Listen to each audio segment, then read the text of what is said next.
powerful warriors. They are destroying He-Man. They are destroying She-Ra for other reasons, most likely that he isn't able to get off to the depiction of She-Ra in the new episodes. Stuff of this nature. While at the same time, it would seem he has interest in exploring a Reddit thread that deals primarily with being dominated by women, and then women forcing the man in question to inseminate them. That's what this is basically revealing. Yeah, I wanted to know what he was watching. I'm deep undercover. Still funny though.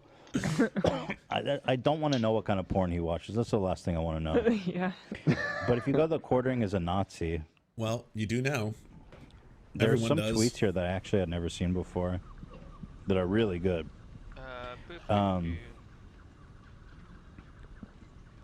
Here, look at this one. This is one from this year. Wow. He said, I could have forgiven a lot of terrible jokes in Ghostbusters 2016.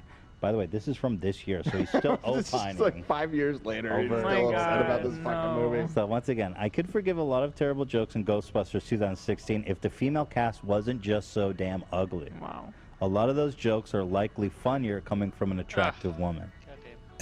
Egg. Great line. Bigot in the streets, feminist in the sheets. Wow.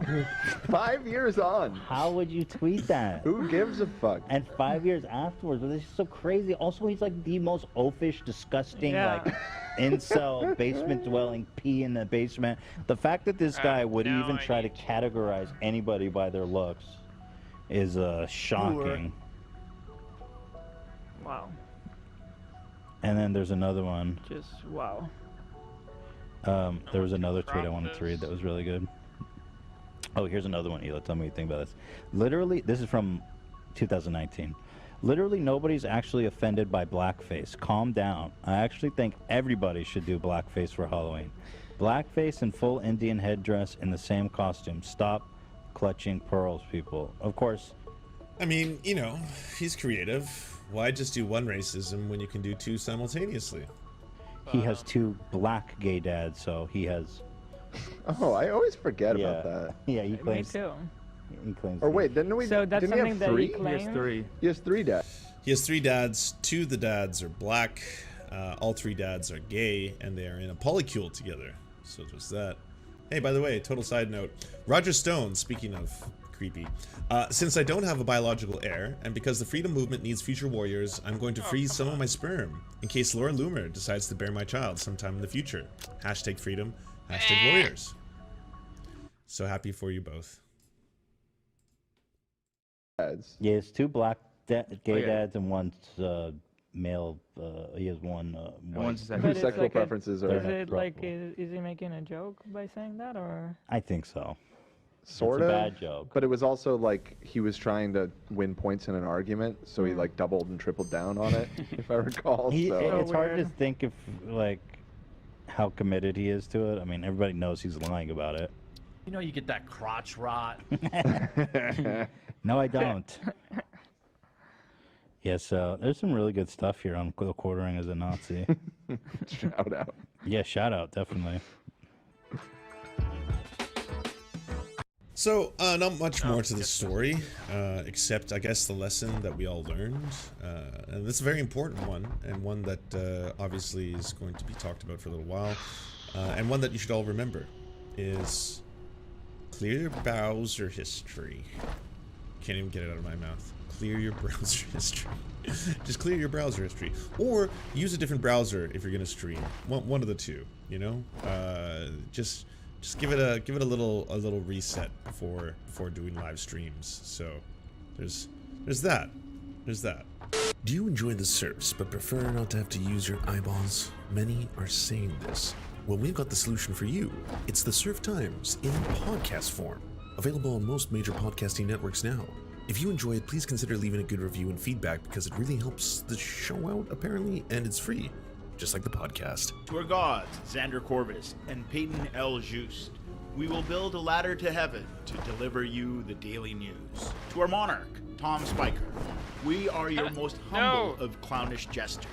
To our lords, Trevor R. and Alexander Thaler, you have our undying fealty. To our Knights of the Round Table, Nate, That One Guy, Hagbird Celine, Matthew Scarborough, Stellar Vision, Ariana McCarthy, Daniel Sutton, Ants Are Still Running the World, Coulter Smith, Tom Groh, Val 9000, Jenna Tal, Quiet 185, Anna Loves Riley, Riley and Anna, Omni, Poodlehawk, The Tim Caucus, Multimon. Boop, boop, boo. Let's see.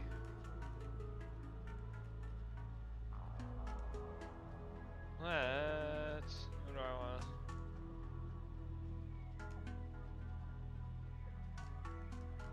More intimate, so people think maybe they're less trying to sell me stuff and more like my friend giving me health advice. Yeah, a person with only 12,000 followers is a little bit more relatable than someone with 3.2 million. Yeah, exactly. And so at present time, I would argue that like roughly a third of American industry is different kinds of fitness and health and wellness influencers. It feels like that's the most common job, or at least aspirational job that I see.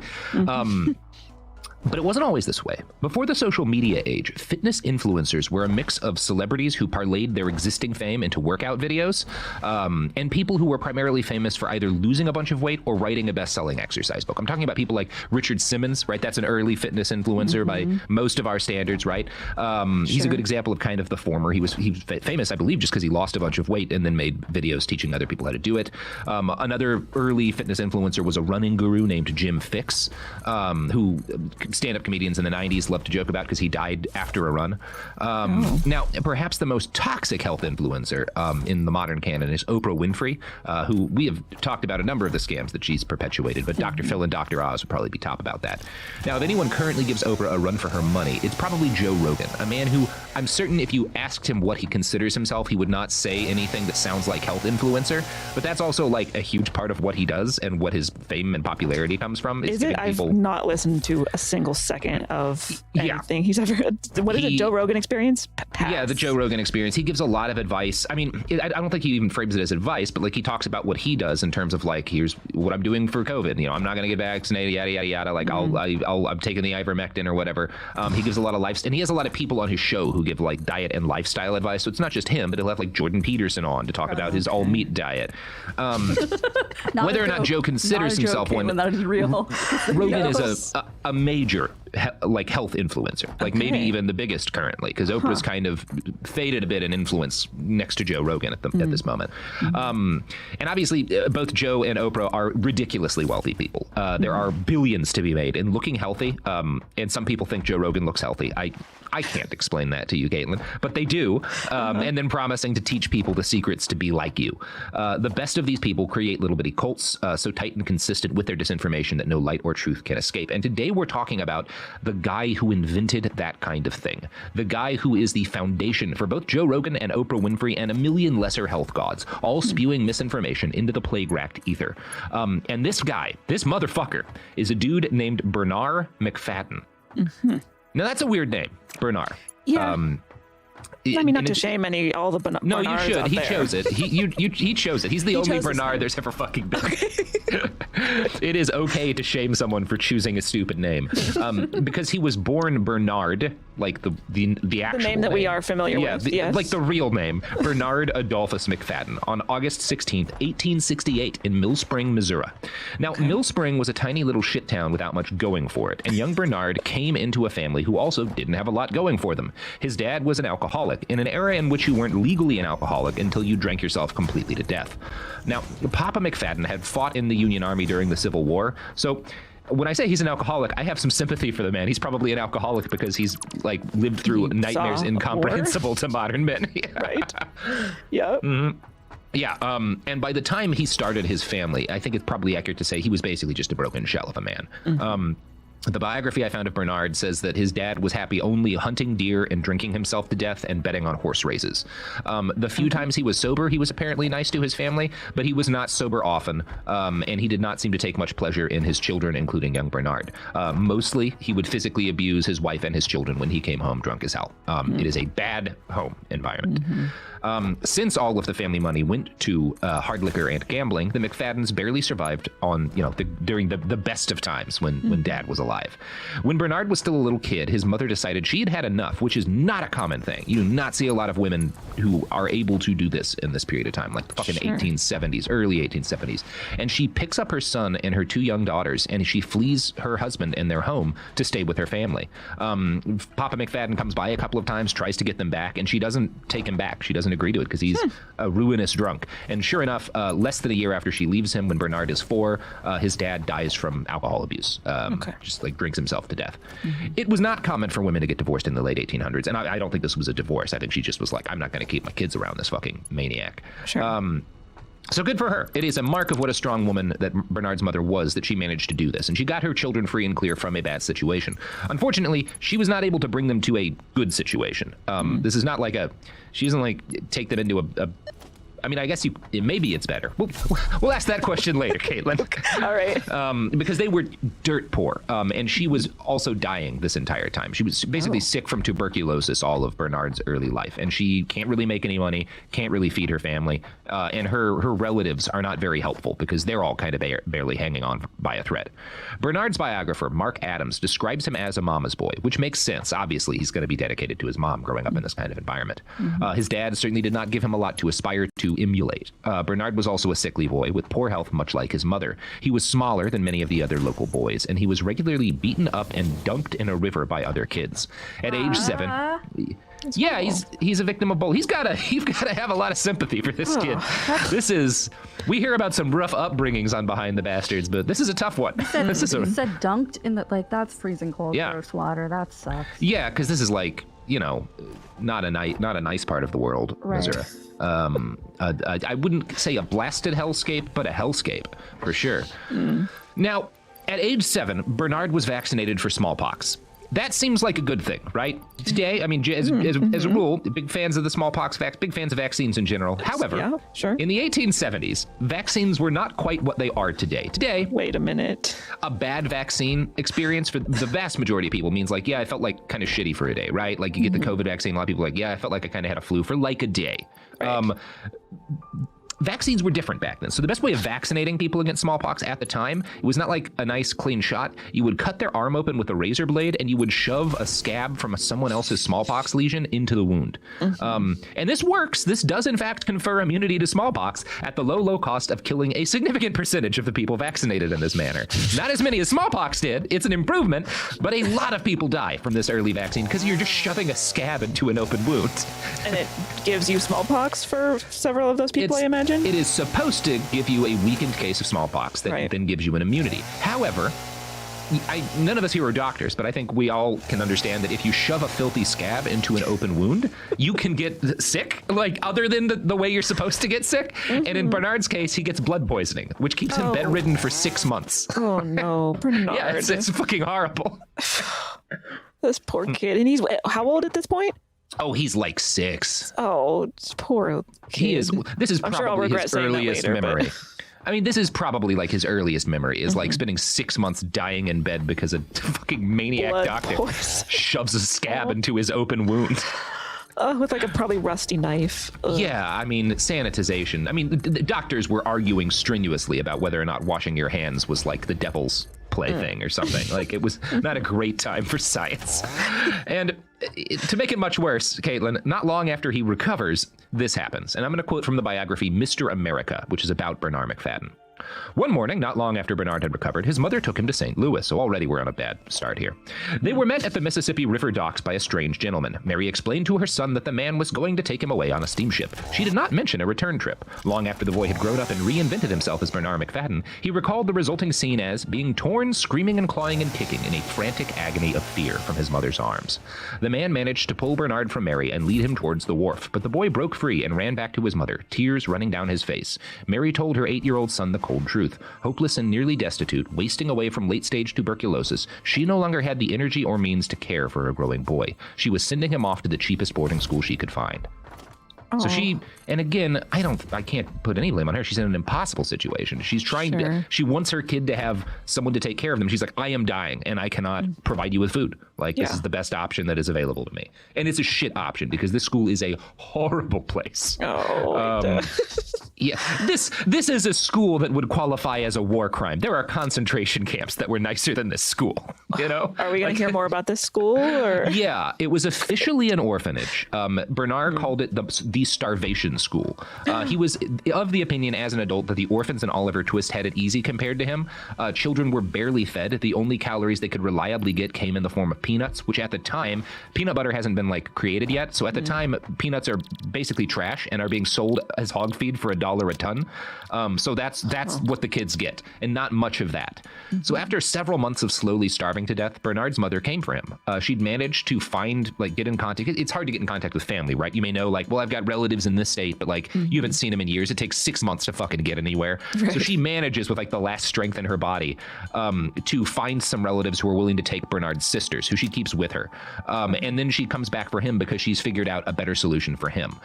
She knows she's close to death at this point. She's kind of scrambling to get all of her children set up as well as her limited resources would allow. Unfortunately, she was not great at this, although arguably you could again say this is like an impossible task. And the person that she places Bernard with after this orphanage was an extremely distant relative who saw him more as cheap labor than a human being. But it's a step up from the starvation school. Yes. Yeah. I suppose so. Yeah, that's better. We're doing fine. We're doing fine. And you know who else is doing fine? Caitlin. Who? The products and services that support this podcast. I knew that was going to happen. They're nailing it. They're doing great, Caitlin. They're doing great, Lynn.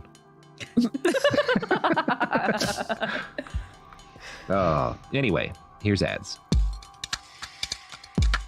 It seems like more and more getting what you need online is a trade-off between convenience and your privacy. Want to connect to Wi-Fi? Might not be secure. Want 25% off a tropical vacation? Give up a lot of personal information like your email, birth date, phone number, and your significant other's birth date. Unfortunately, it's easy to be unsafe online, but now it's easy to help protect yourself. Norton 360 with LifeLock gives you powerful device security, a VPN to keep your Wi-Fi activity private, and identity theft protection to help monitor your info and alert you to potential identity threats, all in one. No one can prevent all identity theft or monitor all transactions at all businesses, but you can opt in to cyber safety. Save 25% or more off your first year of Norton 360 with LifeLock at norton.com/BTB. That's 25% off at norton.com/BTB. Remember, norton.com/BTB. This episode is brought to you by Bacardi Spiced Rum, an authentic barrel-aged Caribbean rum. Bacardi Spiced is infused with cinnamon, nutmeg, and vanilla for a bold yet smooth taste that's perfect for mixing. Bacardi Spiced Rum. Do what moves you. Buy now on drizzly.com and get your delivery in under an hour. Live passionately. Drink responsibly. Copyright 2021. Bacardi and its trade dress are trademarks of Bacardi and Company Limited. Bacardi USA Inc. Coral Gables, Florida. Rum with natural flavors and spices. 35% alcohol by volume. This episode is brought to you by DirecTV Stream. Introducing DirecTV Stream, the best of live TV and on demand, which means you can get all your favorite sports, movies, and shows together. So you can watch new episodes of your favorite reality shows live or binge old episodes on demand. Either way, get ready for some drama. And the best part? DirecTV Stream has no annual contract. DirecTV Stream. Get your TV together at directtv.com. Requires high-speed internet and compatible device. Content varies by package and location. Restrictions apply. We're back, and I'm just basking in the glow of pride that I didn't say, you know who else doesn't starve children? Robert, I was just going to commend you on how pure and not horrible that ad break was. Yeah, that's going to keep us in house and home for another week, Sophie. So this relative and his wife, the family that Bernard is placed with, and again, distant family, run a hotel near Chicago. When Bernard met them, he was overwhelmed by the fact that they were fat, which is, he had not because number one, it's harder to be fat back then. Number two, he has spent his entire childhood starving, and his family's been starving. Not enough food ever. So the fact that he just assumes anyone fat is rich as shit, right? Like he almost couldn't comprehend the idea that people could be fat. Like he recalls this as being like baffling to him. This couple set Bernard to working long hours staffing their hotel. They fed him, but that was about all they did for him. One day, a few months into his time with them, the man he was staying with told him offhandedly, "Hey, your mom died." And then the hotel owner's wife said, "This one's going the same way." She says this to her husband. "This one's going the same way." About Bernard? He's got all the symptoms. Consumption runs in the family. Like, "Hey, mom, hey kid, your dad died," or "Hey kid, your mom died." And then the lady's like, "Yeah, it looks like this motherfucker's gonna drop pretty soon too." Again, bleak childhood. Truly, yes. I would argue, not really a childhood. No. Oh, it's just one torturous situation after another. Pretty horrible situation. Out of spite for his relatives as much as anything, Bernard decided then and there that he would become the healthiest man alive. Now, consumption today, when people talk about someone having consumption, generally they are referring to tuberculosis or TB. But it's also worth noting that like everyone that people said had consumption didn't actually have tuberculosis, because medicine was shit and people got sick in a variety of ways that made them like thin and kind of in bad health. And everyone was just like, that person's like thin and pale and sickly. It's got to be tuberculosis. And sometimes it was like, no, they're not. They're eating like they're not getting nutrients. They're like basically been starved their entire life of necessary foodstuffs or whatever. Like they have, I don't know, a parasite or something. Like there's all sorts of things that can make someone in the 1860s, 70s say like, it's got to be the consumption. It's like, no, you never fed them. I imagine basically everything was misdiagnosed back then. They get some things right, but yeah, a lot of, I mean, I don't think he had TB because he cures himself with like diet and exercise later. So, which I don't think works with TB. I think he was just horribly malnourished because he grew up unbelievably poor. Right. After a time with the hotel, Bernard was moved to a farm in northern Illinois. And these are, again, like family members who treat him as labor with no thought to his emotional health or education. To the extent that he was ever educated at all in his childhood, it was like he was occasionally sent to school for a day here and a day there because the truant officers were in town and like he needed to like not get them in trouble. Yeah. Still, the fresh air and the manual labor of farm life did him wonders. He starts putting on muscle for the first time. He stops showing what people consider to be symptoms of consumption. Like as soon as he gets out in the fresh air working with his body and eating a decent diet. He has a diet high in dairy, so he's finally getting a lot of protein for the first time in his life. He's immediately in much better health because again, he didn't have consumption. He was just starving to death. Eating peanuts. Wait, is that where that phrase comes from, or that expression where like if you like work for hardly any money, you're just like, I'm just getting peanuts or whatever the actual expression is. That would make sense, right? Because it used to be like literally the cheapest food you could possibly get. Yeah. Wow. That would be my guess. I don't know. So let's say that it is. Let's say that it is. During his time at the farm, Bernard began to learn the lessons that would become the center of his health philosophy. Outdoor labor, along with a sparse diet consisting mostly of vegetables and milk, was the key to health, which is not bad health advice. If you spend a lot of time working around outside, using your body, vegetables, milk, avoid red meat, which is a thing. Like he's not really a big fan of meat. Like that's not bad diet advice. Most people will do all right on that kind of a diet. This merged with his unfortunately well-earned hatred of vaccines, which is understandable. We're not talking about like modern anti-vax shit. If you have Bernard's childhood, I get why you'd be anti-vaccine. When you were like bedridden for 6 months because you had blood poisoning because someone gave you a bad smallpox vaccine in the 1870s. Yeah, I Makes understand. Sense to be, yeah. That's not really being anti-science. Like it is anti-science, but like I can't blame. But also you. The vaccines were anti-science back then. They weren't. I mean, the sad thing is they were better, right, than smallpox because smallpox is a fucking nightmare. But sure. Yeah, it's weird, Caitlin. I mean, I think most of us would be anti anything that kept us bedridden for 6 months. Yeah. I think I would be. Yeah, I think I'd probably not be supportive of that thing. Another pillar of his growing philosophy came when, after a particularly bleak church lecture, he stole some of this farmer's whiskey and a bunch of chewing tobacco, and he has like this church lecture where they're like, everybody's going to hell, and he gets sad, so he steals a bunch of liquor and chewing tobacco, and he gets just wrecked. And he is 12 at this point. He just goes on a bender. Wait, he's 12? Yeah, he's 12. A hard 12. Well, Bernard. Yeah, he gets wrecked. And this is probably the last time he ever gets wrecked because he wakes up in the morning with a horrible hangover. You know those tobacco and hard liquor hangovers? Yeah, I went to college, yeah. I know. Those are not pleasant for you or anyone around you. So he decides based on this hangover to spend the rest of his life sober. Which I have decided on a number of occasions. It never stuck with me, but it does for him. Same. I'm like, I'm never drinking again. That's my last time drinking. I made horrible choices, but then, just 2 weeks later, I'm having a glass of wine. You know what? I would like a hurricane at 9 in the morning. No, you wouldn't. Sophie, when do you drink hurricanes? Not at 9 in the morning. First of all, you wouldn't be awake. Not if I'm drinking enough hurricanes. Yeah, so if you're gonna have to bribe Robert for like these early recordings with hurricanes. Yeah, deliver hurricanes to my house, and I will wake up as early as 11:30. That's a lie. That was a lie. But okay. So shortly after this, Bernard, he loves the farm labor, he loves the outdoor life, but he's also he grows up with a lot of pride, which is, you have to say, impressive for a kid whose upbringing is so comprehensively bleak. And despite loving the lifestyle, he's enraged at the fact that he's not getting paid much money. He thinks he's worth more money than he's getting. So shortly after this, he leaves like the countryside for the big city, which in this case was unfortunately St. Louis. He got Why do you hate St. Louis? Well, I was born there for one thing, so I get to.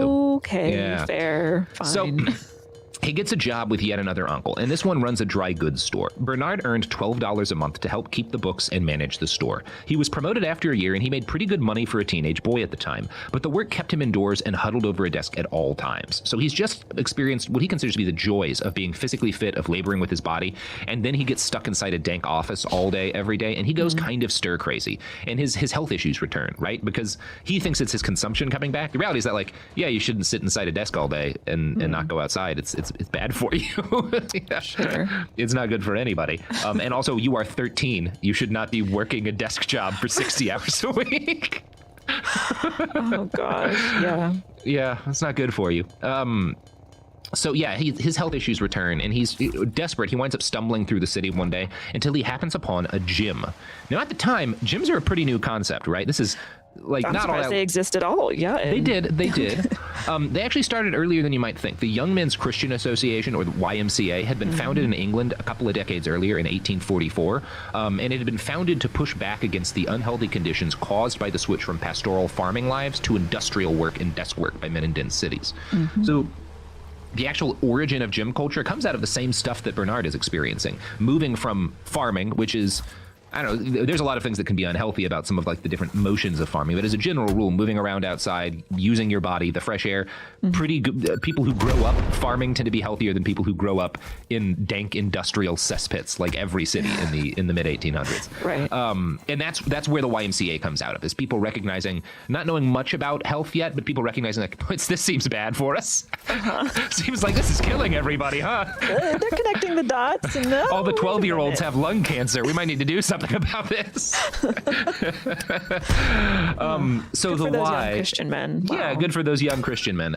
The Y and other groups like it had noticed not just the deleterious effects of industrial life on people, but that disease spread rampantly in cramped urban environments, right? Like, it's a great place for bacteria and viruses to propagate. And these guys came to believe that physical exercise could prevent disease, which is not correct in the way they thought it was. But it's also not wrong, right? Like, if you exercise, your immune system will be stronger, which does render you less vulnerable to all of the horrible diseases that riddle a stink-drenched filth pit like England or St. Louis. Religion gets heavily bound up in all of this, as it was with everything else in those days. And the YMCA isn't just like standing for people being healthier. It's part of an intellectual movement that became known as muscular Christianity. What? I know, right? Yeah. Well, I mean, you just think about those ripped Jesuses on the wall with like their fucking abs and delts that don't quit. I mean, if you're holding yourself up on a cross, your delts are going to be pretty shredded, you know? Which are the delts? Are those like your arm? Yeah, it's like back shoulder area. Yeah. Yeah, baby. So I'm going to read a quote from The Guardian about what muscular Christianity was. Please. The muscular Christians strongly believed in the formative power of athletic competition, that by participating in games and sports, young men would be instilled with positive character traits. The muscular Christians had particular concerns that America's men were becoming soft, and thus placed higher value on games that created a few bruises in the process. In 1868, a year before Rutgers beat Princeton in the first ever college football contest, one American muscular Christian wrote, "There is a precise discipline in danger. I consider no man educated who is not educated to meet danger, grapple with it, and conquer it. And any system of gymnastics which leaves out danger is an emasculated system." And the context of this article is about, there was like one year where like a shit like teams worth of people died in a single football season because they didn't wear any kind of, they were just murdering each other out on the gridiron like that was football. We're just like, yeah, let's go watch some kids kill each other. Oh my goodness. Okay, so hang on, I have some thoughts. There seems to be a lot of toxic masculinity wrapped up in this because they were just in like, the 1800s. But like even more than you'd expect. Well, maybe not more than you'd expect, but they're just like, we need to be violent toward each other because if we're not, that's emasculating, and we need to beat the shit out of each other, or otherwise we're little girls. Yeah, I mean, the attitude is very much, it's not really proper. Not necessarily not proper exercise, but certainly not a proper sport if you can't die doing it. Yes. Which is my attitude towards a good party. You know what? I don't disagree. Yeah, no. all joy carries with it the risk of death. This is what we're cursed to know. If the stakes aren't high, I'm not having fun. Yeah, exactly. You know? Fuck it. Yeah. And that's why drunk driving has such a proud cultural tradition. Now, while all this is happening, the actual science of fitness is also starting to grow. People are beginning to learn how to be physically fit. And yeah, they're starting to, right? Today there's more misinformation than good misinformation about fitness. So it's even messier back then. Now, for centuries, physicians had advised months of bed rest and indoor isolation for people who got sick. Like if you were sick, they would say, well, you need to hide in a room alone. Like, don't go outside. Stay in this like quiet, dark, dank room and never leave for years. Which you might recognize as bad for people. Look, I've seen The Secret Garden, and I know that that's not how that works. So, yeah. I think a secret garden is good for people. Especially if you're talking about like a guerrilla grow and you're illegally growing marijuana in like public land. Great for your health. Spend a lot of time running. I don't know if you've seen the movie, but it's about a little sickly boy who's just like kept away in isolation, and then the little girl, like a cousin of his, comes and like finds him, and then she's like, by the way, I found this secret garden outside your house, let's go to it. And he's like, I can't, the spores will kill me. And she's like, no, it'll be good for you. And then he gets really healthy, and then he's great.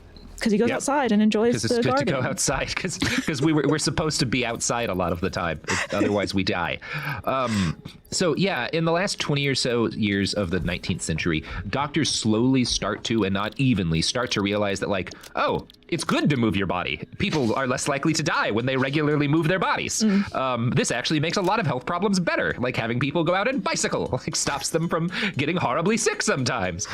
And I'm going to quote from the book Mr. America here. Though Americans had a history of importing fitness fads from the continent, Ben Franklin wrote in 1786 that he'd reached a ripe old age because I live temperately, drink no wine, and use daily exercise of the dumbbell. It was not until the United States was well into its own industrial revolution that its first homegrown fitness guru emerged. He was Diocletian Lewis. Fucking incredible names back then. Diocletian Lewis. I think Diocletian was a Roman emperor. He was Diocletian Lewis, a Harvard University physical education instructor. In September 1860, Harper's Weekly magazine hailed him as the genius behind the country's athletic revival. His enemies were stress and inactivity, and his weapon was exercise. The newly formed classes of desk-bound office clerks and the expanding ranks of housebound urban mothers were stockpiling nervous energy in their pale, untaxed bodies, like pressure building in a Fulton steam engine.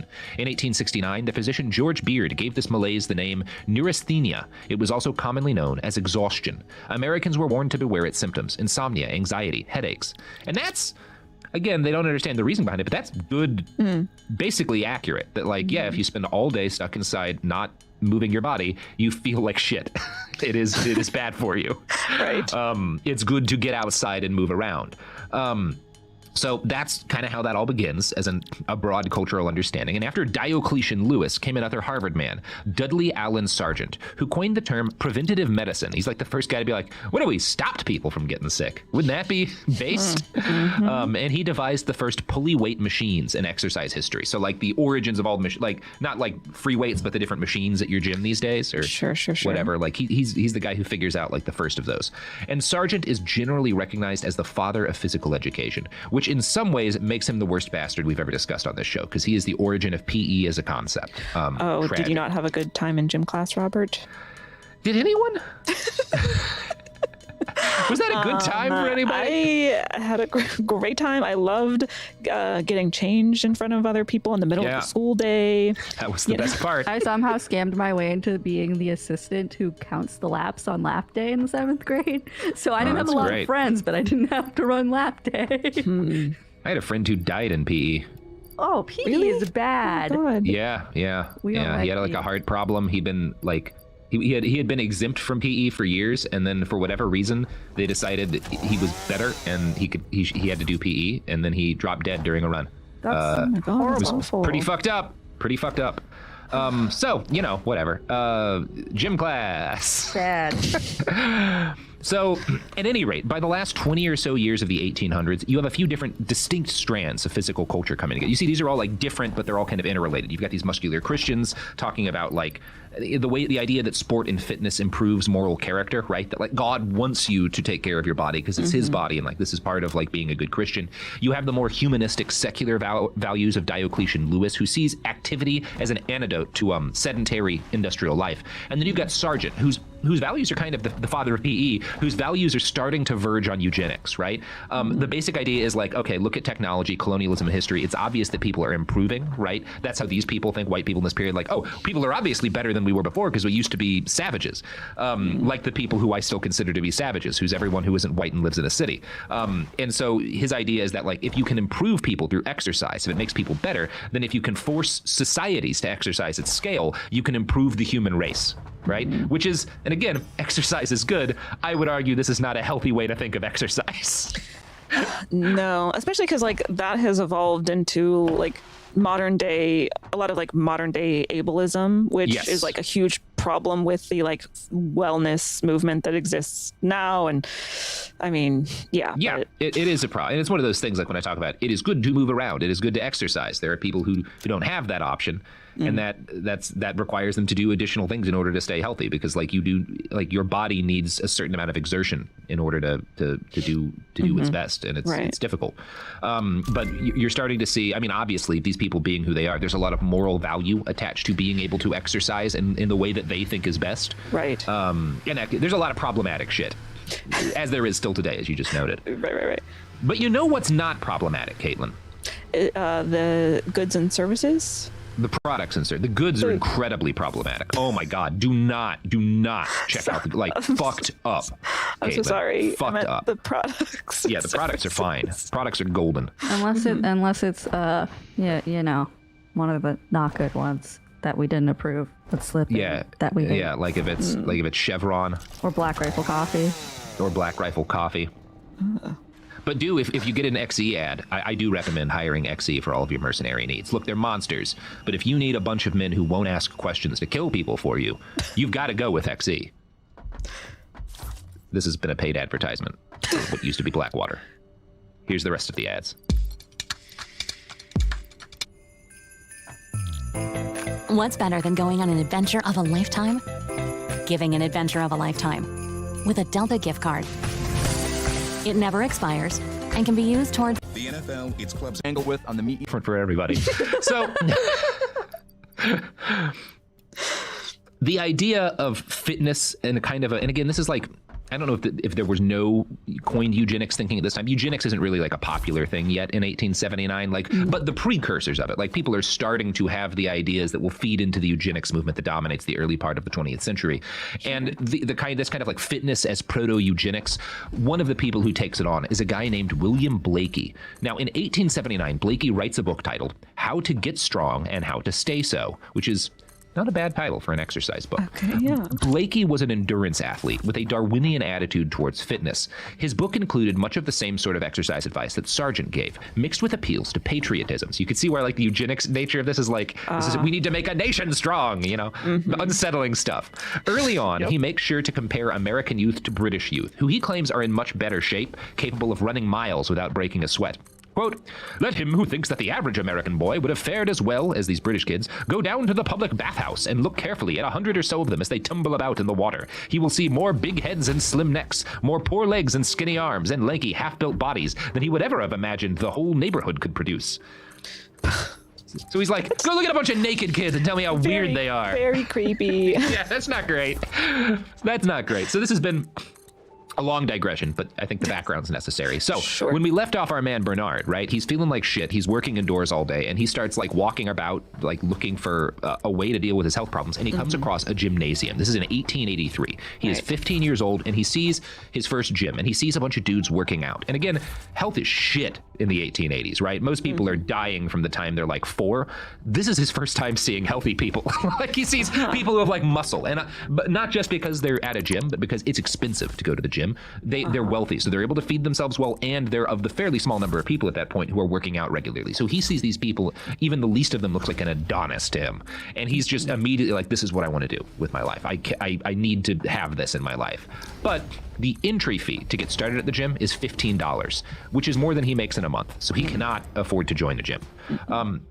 But just kind of hanging out around the gym, he acquires a copy of How to Get Strong and Stay So, and he manages to find some used weights, some barbells that he can afford. So he buys some weights, he buys this book, he goes home, and he works out for the first time in his room. He later wrote, "Thereafter I had but one object in view. I would not be satisfied until I was a strong man." You know, at this point, strongman is like, that's like a thing, right? Like, because exercise is so new, when the first time guys figured out how to lift big weights, it's like you show up like, look at that guy, he can lift a bunch of weights. Okay, so he's not filled with rickets like the rest of us. So Bernard just like sees all these like fit dudes who basically no one else looks like, because no one else has like the resources to do it. Right. And then he's like, my calling is to be a gym bro. Yeah, that's exactly it. I mean, it might be hard not to, because he's basically seeing people who are living close to the way the like normalish people in the 20th century were able to live, because they have better diet, because they have a basic understanding of exercise. And he's living in an era in which, like, if you only had a couple of parasites, you're doing great. Right? So you get why he might be like, he would be like, oh my God, this seems so much better than my miserable, starving life of disease and death. Sure.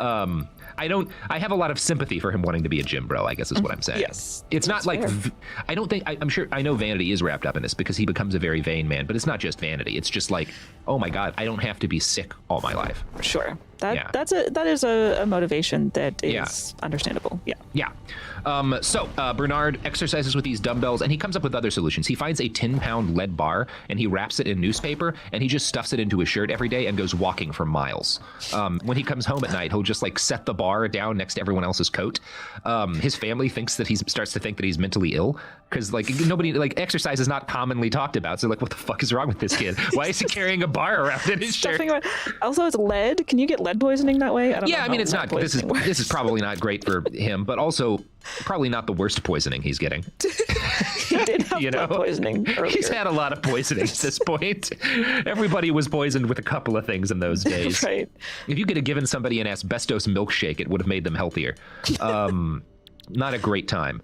So exercise profoundly agrees with Bernard, and he gets in a lot better shape. His health problems go away. He starts looking good, and he sets out into the world again with a new lease on life. And I'm going to quote from a 1981 article in American Heritage magazine now.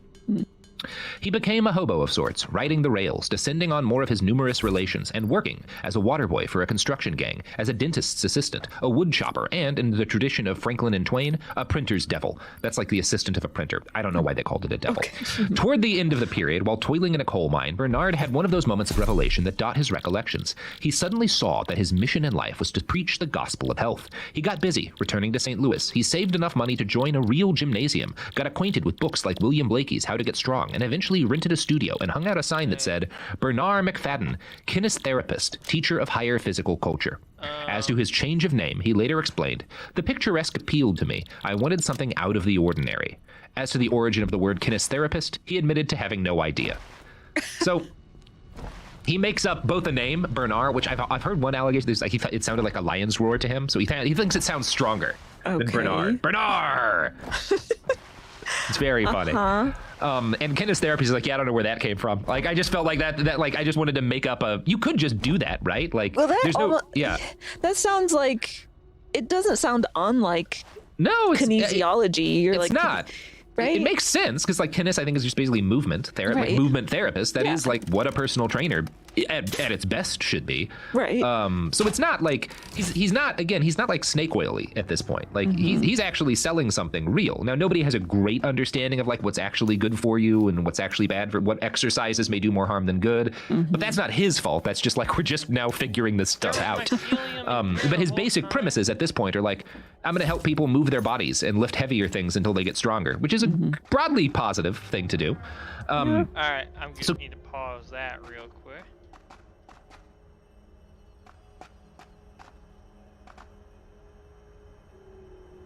Do we got anything in here? Oh, hello.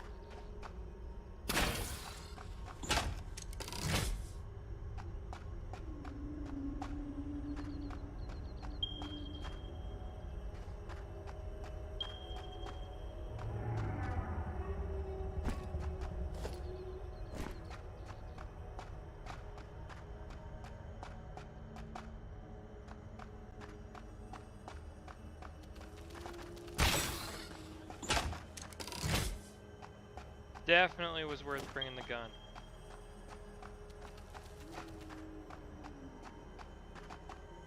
Heard you, bitch. Where you at?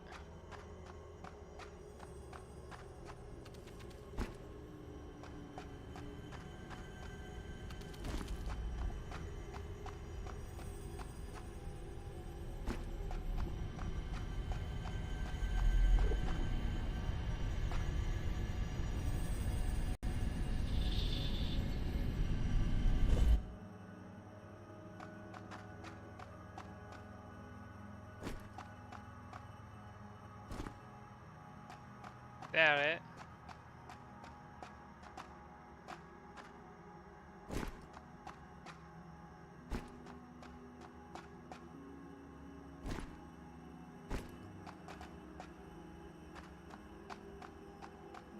Hello.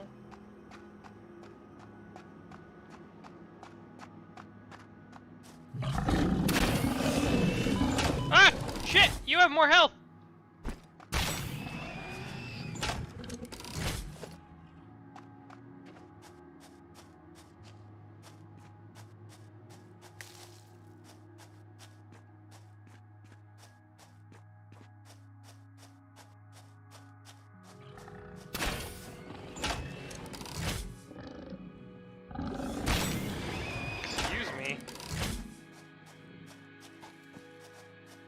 Oh, this is like the other side of the hill.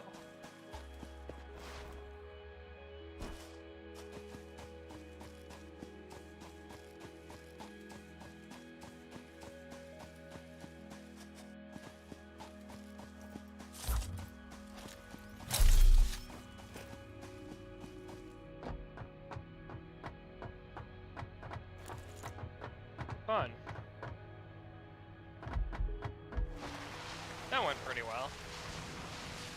Spiders were less of a threat than I remembered. Kinestherapy may not have been an actual term, but it was a real enough thing, and Bernard was good at it. His studio did well, in large part due to his undeniably brilliant slogan. Weakness is a crime. Don't be a criminal. What? I fucking love that. that is everything about like fitness culture today too. Like that's CrossFit, right? Like that's all of it. It's so good. There's just like he doesn't dress it up at all. That is so aggressive, and yet I imagine for a certain type of person who sees that type of marketing, very effective. Yeah, he's very good at like he's very successful from an early stage at this. And he's again like he's grasping at the thing that all of these people will wind up basically saying. They just put a little bit more of a bow on it now. Sure. Bernard may have been the first personal trainer in history. Like it's kind of depends on how you define it, but he may have been like the first person to be like, my job is going to be to one-on-one train people how to be physically healthier through exercise. He might be the person who invented that entire field. So he at the very least, he helped to invent the entire discipline. Sure. And this is going to happen a bunch. It is actually kind of boggling how many different career fields this guy either invents whole cloth or helps to invent. He is a tremendously influential person. So he invents personal training, kind of. And in order to make extra cash, he works as a wrestling match organizer. He also experiments constantly with different health treatments. Mostly this would mean periodically fasting and restricting his caloric intake to an extreme degree in order to lose weight while exercising constantly. He would regularly gain and then drop like 30 pounds. I think he had an eating disorder. I'm actually certain he had an eating disorder because you hear about this he has this obsession with total caloric restriction in order to drop weight very quickly. Yeah. Like he's purging, I don't know that he binges, but he certainly purges. Okay. Not by puking, but like total caloric restriction. That's eating disorder stuff, right? Sure. I mean, I've been there. As far as I know, yeah. Yeah. In his own writings, Bernard billed this as scientific experimentation. He wrote up his findings and submitted them to a wide variety of newspapers and magazines. His entire educational career at this point amounted to a handful of odd days at school to avoid truancy court, so he was not good at writing. Like, he is barely, able to write. But he seemed to sense instinctively that writing was going to be crucial to his success. So while he's working as a personal trainer and as, a wrestling barker, he goes back to school, in order to learn how to write. And he takes a part-time job, a more formal part-time job to help with this at the Bunker Hill Military Academy as a PE coach. And it was here, working as an early PE coach, this is not a common job at the time, that Bernard would be struck by his greatest revelation. From Mr. America, quote, "For simplicity's sake, Bernard had temporarily abandoned his 2 meals a day habit for 3 squares served at the academy. Near the end of the spring term, he felt the early symptoms of pneumonia coming on and immediately diagnosed his relative gluttony as the cause. Bernard had noticed that farm animals became well by abstaining from food when ill. He immediately cut his own intake back to a couple pieces of fruit per day. By the 2nd day of fasting, his chest had begun to clear. By the 4th day, the inflammation had all but vanished. His fitness philosophy was starting to gel. Lots of exercise, limited calories, non-traditional cures." So he's making a significant illogical leap here, which is that it is true. sick animals stop eating. That's not because it helps them get better. It's because they might die, and they, as a general rule, the animals he's talking about are like herd animals. And if you're a herd animal and you get sick, you want to stop eating because there's a good chance you'll die, and every calorie you eat while dying is calories that the rest of the animals in the herd don't get. It's the same reason why, if you're slaughtering an animal, like a sheep or something, a lot of them, in chickens, it's the same way. There's a way to basically, like, if you position them properly, they kind of turn off. Like if you get them on their back and you get like a knee on their neck, like it's not like you're not like shoving them super hard, but it's just kind of an instinct. And the idea is that like, oh, they've gotten caught by a predator. It's best if they just kind of let it happen so that the rest of the herd can get away. Like there's a bunch of instincts like that in prey animals to where like, well, what's best is what's best is not what's best for the individual, it's what's best for the herd. And so like, oh, I'm dying of some disease, I'm going to stop eating so that everybody else stays fed, you know? I did not realize that was like an instinctive thing among certain animals. Herd animals that do that kind of stuff, the herd does better, you know? So wow, community. Yeah, it's amazing. He's very wrong about what's happening. And you listen to this like, well, yeah, dude, most people get sick once a year or so at least, you know, at some point, and it usually doesn't last 4 days. It's usually over in a day or two. So like, it wasn't the starving that got better. It's you waited 4 days and eventually stopped being just sick. Started feeling better. Yeah, but he correlates the fact that he's starving himself because he likes to starve himself with the fact that he gets better. Anyway, you know, it's unfortunate. This is the start of what will be a series of unfortunate logical leaps that Bernard makes. Okay. After a year at school, like as a PE teacher, and as he's also taking classes, so a year both teaching and taking classes. He's a fucking workaholic, you know? I think he's got this attitude. You do see this in a lot of people with backgrounds as difficult as his, where they're like, I survived childhood, like, and I'm going to spend every second that I'm awake working hard on things because like I don't know. I think because like he's been that close to death. Death was such a constant part of his childhood. I think maybe that's, and it's not just him. A lot of people who have this kind of an upbringing in this period become these like dynamos. And I think it's just because they can't stand to waste any time, you know? Also, there's no internet. Like you're not going to hang out on Twitter or anything. Like you got like there's literally nothing to do. So what else are you gonna have? Right, you got to take a bunch of classes and work as a coach and work as a personal trainer and learn how to write and starve yourself and work out constantly. Yeah. After a year at school, he applied this new healthcare revelation to wrestling, and he used his ability to starve himself to train as a middle or heavyweight fighter. So he would build up a bunch of muscle mass, and you know he's a big guy, so he would be like a heavyweight. But then he would stop eating for several days and lose 30 pounds, and then he would go fight wrestlers who were as heavy, he would basically drop down to a lower weight class, but with people who he was stronger than because he'd been training as a heavyweight, but he'd go down to like a middleweight or something, and he would gamble on the outcome and win. He was actually really good at this, which is a wild scam to run. So he'd be like disproportionately more muscular and stronger than them. Okay. Yeah. It's a thing. And I'm sure the fact that like nobody's that great at being healthy at this point makes it easier for him because like sure. Yeah, he was briefly the most popular wrestler in the St. Louis area. His fame got him a fancy and well-paying job as a PE teacher at a better school, where he wrote his first novel, a near plagiarism of Jane Austen, based around a swole dude titled The Athlete. I know when you said he wrote a novel, I was like, wait a minute. What? I didn't know he had aspiration. He was creative. He takes Jane Austen and replaces like the lady protagonist with like a jack dude, and the book is titled The Athlete's Conquest. So again, you can guess what's in that book, right? I can. So the book is terrible and no publisher will take it. So Bernard self-publishes it.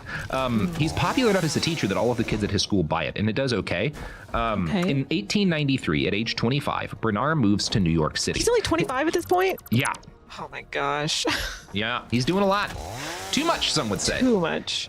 So he moves to the Big Apple, and his years of teaching PE and coaching people had convinced him that his brilliant health wisdom needed a bigger audience. It wasn't going to be enough to just work one-on-one or even just like teach a class of people at a time. He's got to reach the nation, you know? He decides like, I've learned too much about starving myself and plagiarizing Jane Austen. With the world. From American Heritage, quote, almost immediately after leasing an apartment in New York, McFadden presented a physical culture matinee and invited the press. A local newspaper accepted and reported that the professor, as McFadden was now calling himself, chatted and posed in an interesting way for over an hour. He's just like talking and like posing and showing off his muscles. So he's just kind of doing like spoken word, but mostly just like flexing. Yeah, he's literally just like flexing and talking like a one-man show where he's like, check these muscles out. Look, a man who's not dying of goiters. Look at how unswollen his ankles are. And this had an audience? Yeah, it's very came? popular. Oh my a lot of journalists show up. Again, nothing is going on. Like there is absolutely nothing happening in the world at this point. So they are just a fit man is talking in town. Send the New York Times. So McFadden's other passion was for his ideas. They had to do with the titanic benefits of exercise, the right foods and periodic fasts, and the extreme perils of, among other things, corsets, white bread, doctors, vaccination, overeating, and prudery. So these are the things as he's flexing. He's talking about like corsets are bad for you. True. White bread is bad for you. Also true. Doctors are bad for you. Honestly, in this time, not wrong. Vaccinations are bad for you. Not true, but understandable that it's wrong. Overeating is bad for you. Accurate. And it's bad to be a prude. And what he's meaning about this is that like the human body is incredibly like verboten at this point, right? Like you don't like even in like health textbooks it's considered kind of risque to show the naked human form. And he's like, no, people should look at naked human bodies. Like if you want to see how you're supposed to exercise, you should have like a guy who's mostly naked on there lifting stuff so you can see how his body's moving. And like he's a big believer in the human in the nudity as like not being a sinful thing. A shameful thing. Yeah, Okay. which is also good, right? Yeah. Like that's good. I love nudity. Yeah. Big fan. So the physical culture matinee was probably McFadden's first step as a proper fitness influencer. Now that he wasn't teaching people how to exercise, he was giving populations sweeping healthcare advice based on his own ideas and opinions. And again, these are not all or even mostly bad at this point. Corsets are... They're not as bad. Like I think there's been a lot of like, oh, they were making people like constantly dry. Like I know people who are like way into corsets, and there's plenty of ways to do it where it's fine. White bread though is like is trash. Like it's fine if you enjoy it, but it's not. There's not a lot of nutritional value in white bread for you. Yeah, overeating is something you should avoid if possible, and obviously being a prude is not good for you. Bernard's rejection of prudery was tied directly to his love of fitness. Again, he likes these naked. He likes books that are showing people like yoga books and stuff. That is yoga starting to be a big thing in this period of time, and he loves these yoga books of people who are like nearly naked, and he thinks accurately that like, yeah, it's important. You can't have somebody wearing like 6 layers of dresses showing you how to do a yoga pose. You're not going to know what it looks like. Right. Unfortunately, Bernard's lifelong hatred of vaccines and doctors, which by this point have gotten to be a lot less nightmarish and medieval, that is also makes it into his advice. And again, medical science isn't great at the time, but in raging against those things, he unknowingly set a pattern that's still going strong 130 years later. Because he's just like, fuck doctors, all you need is exercise, which is the same thing that people who have made this pandemic so much worse also believe, right? You can draw a direct line from that to McFadden. And again, I don't know that he would have been the same guy had he been born 130 years later, you know? But right. Yeah, I mean, who knows if his vaccination experience as a kid is I didn't get the typhus as opposed to I nearly died for 6 straight months. He'd probably just be like an Abercrombie model where he's just like really jacked and loves going to the gym. Yeah. But like, you know, and maybe he might still be plagiarizing Jane Austen. Who knows? Who doesn't plagiarize a little bit of Jane? I mean, my novel is just a plagiarism of Jane Austen. And mine too. And yeah, everybody's. Look, there's only been one book written, and it's I don't remember any Jane Austen titles. Fill it in. Finish the joke for me. Pride and Prejudice. Pride and Prejudice. That's the only book. Pride and Prejudice. So the physical culture matinee was a success at drawing attention, but a failure at making money. And after 2 weeks of like waiting for all of this PR to turn into cash, Bernard is on the verge of bankruptcy. And at that point, when he's desperate, a successful actor, like a stage actor who's huge in New York City, walks into the door of his office as a personal trainer and asks, how much is it going to cost to get me in shape for a role? This is the first time this has ever happened. And Bernard thus invents what I think is like his 3rd career field at this point, body sculptor to the stars. So this is the first time like a famous actor is like, I need to get jacked for a role. Yeah. Can you help me? And he's like, yeah, absolutely. This is like, I think he invents this. Like, this is like how all like Kumail Nanjiani just like got ridiculously swole. Like, this is the start of that entire career field is Bernard being like, oh shit, if I get this famous dude like ripped, that's going to bring me a shitload of business. He can be cast in the Eternals. Yeah, I know he can be cast in the Eternals. Chris Pratt can go. I mean, I'm sorry to bring up Chris Pratt, that piece of shit, but like, yeah, but that's unfortunate. Yeah, this is a thing. But yeah, Chris Pratt would be nothing without Bernard McFadden. Nothing. Less than shit beneath our feet. Do you think he would be Mr. Guardian of the Galaxy? No. Fuck no. We'd spit on him. Like we did before. I'd spit on him anyway because he's a fucking homophobe piece of shit. Loser. He's a very rich and successful asshole, unfortunately. But anyway, whatever. Most of them are. So Bernard McFadden becomes a body sculptor to the stars, and he gets suddenly just a flood of customers, right? It always has worked. If you can show like, hey, this famous person is jacked by doing this one simple trick, a bunch of people will be like, well, I could be famous too if I just got jacked. Maybe that will make me famous, you know? The human brain is a magical thing. So in short order, Bernard has more business than he knows what to do with. And he becomes a minor celebrity himself, getting the city's top celebrity photographer to agree to do a photo shoot of his body. Now, this famous photographer is going to come by and take like shirtless pictures of Bernard posing, and he wants to look his best. So what does he do? He starves himself for a week before the session so that his abs will look more defined. I think this is the first time anyone does that. Every ab scene you've ever seen, like if you can actually read about this, anytime you've seen an actor who's like super shredded in a movie where their abs are, they don't drink any water for like a day before that scene because it makes their abs show out more. They have to like, do really unhealthy shit. It's really bad for you. I think he invents this. I think he's the first person to be like, oh, I'm going to get like a shirtless photo taken. I better starve myself and deny myself water so that my muscles look more defined. Like, I think he invents this. Yeah. Again, this guy invents so much shit. It's really kind of amazing. And also, terrible because it's not only is it bad for the actors who do this, you can talk about like Hugh Jackman, I think has talked a decent amount about like, yeah, it's fucking miserable being like famous for being super jacked because you have to stay super jacked, which is like horrible. Like it's not. Zac Efron has spoken about this too on his Netflix show where he's like, I didn't eat a carb for 6 years, and then he goes to Italy and has a bunch of carbs. Bad. It's one of those things too. It's also you're not actually nearly as strong as you look when you are like that. If you look at actual strong like people who are like who compete to lift the most weight, like actual practical strength, not like compete to look like a strong, but compete to like who can lift 800 pounds over their head. They all have huge middle sections and bellies because that's like necessary to being physically. Look at a longshoreman, right? Like those guys would beat the shit out of your average underwear model, and it's because like they have functional anyway. It's bad to starve yourself. It's not good for you physically. It's not good for you. Not that it's morally bad. Again, we've all struggled. A lot of us have struggled with eating disorders. I have, but like it's not good for you. And Bernard really gets that started. Like really is the origin point for that in our culture, this idea of like starvation and like particularly starvation to make yourself look better for like a photo shoot, which then passes on to like all these people having unreasonable expectations for like, well, my body should look like that all the time. And it's like, well, their body doesn't look like that all the time. They didn't drink water for a day. So he's the origin point for this. He's like passing this information along. Like, here's a little tip and a trick. If you deny yourself food and water, you can look hot. Yeah, you think of this as like a virus. Like he shoots this into the body politic, and it's never left. It's great. For the next few years, Bernard works as a teacher, a personal trainer, a model, and a writer, finally selling articles on fitness and health to numerous publications. But the whole time, Bernard's #1 product was Bernard McFadden, right? Again, this is very much like influencers today. Next, he decided to bring the benefits. You are the good in the service, the product and the service. The product and the service. Goods are trash. Fuck them.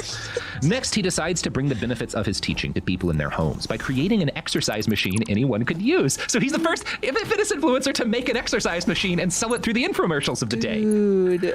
This guy, you have to respect how groundbreaking he is. Like every month of his 20s, he's inventing a thing that exists forever now. And he hasn't killed that baby yet. He has not yet killed that baby. So maybe. I mean, it's debatable. Maybe, right. So far, I mean, I admire his... There's a respect you have to have for anyone who is this influential, right? Doesn't mean they're good, because a lot of the things he's invented, even at this early stage, are bad things. But it is like, well, goddamn, like... I mean, his productivity, and I know we shouldn't measure someone's value or anything like that based on productivity, but it's one of those things I still kind of hang on to where I'm like, I've done nothing today. And this guy, and he's 25 and he's inventing all these He's created like 4 different poisons that still exist in our society. He started singing the song that might end the world, you know?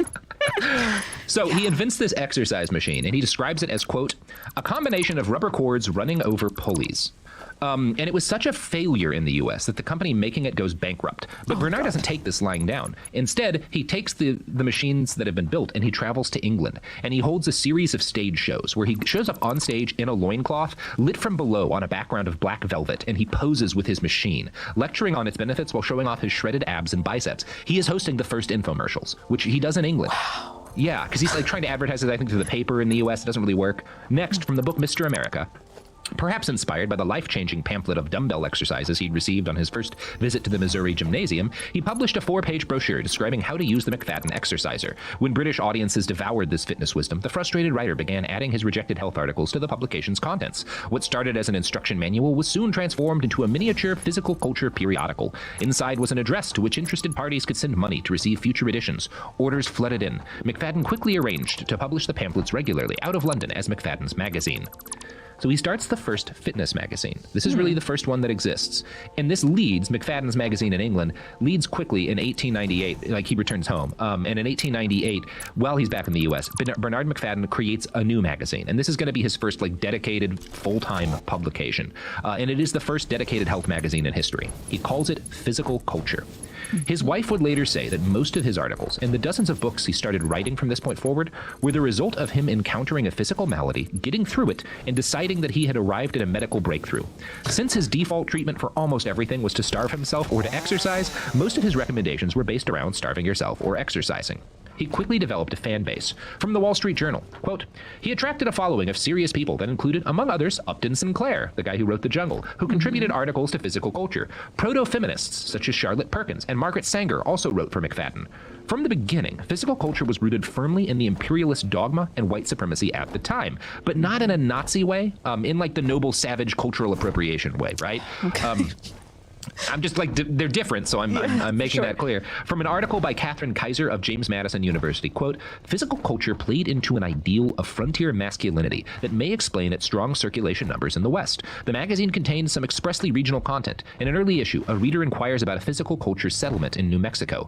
Physical Culture also plumbed U.S. mythologies associated with the West, praising indigenous diets and midwifery with imperialist nostalgia. McFadden published fiction by Jack London, reinforcing that fantasy of white masculinity, Northwestern exploration, and the raw elements. The magazine was considered scandalous for its pictures of scantily clad bodies, which may explain its limited circulation along the Bible Belt.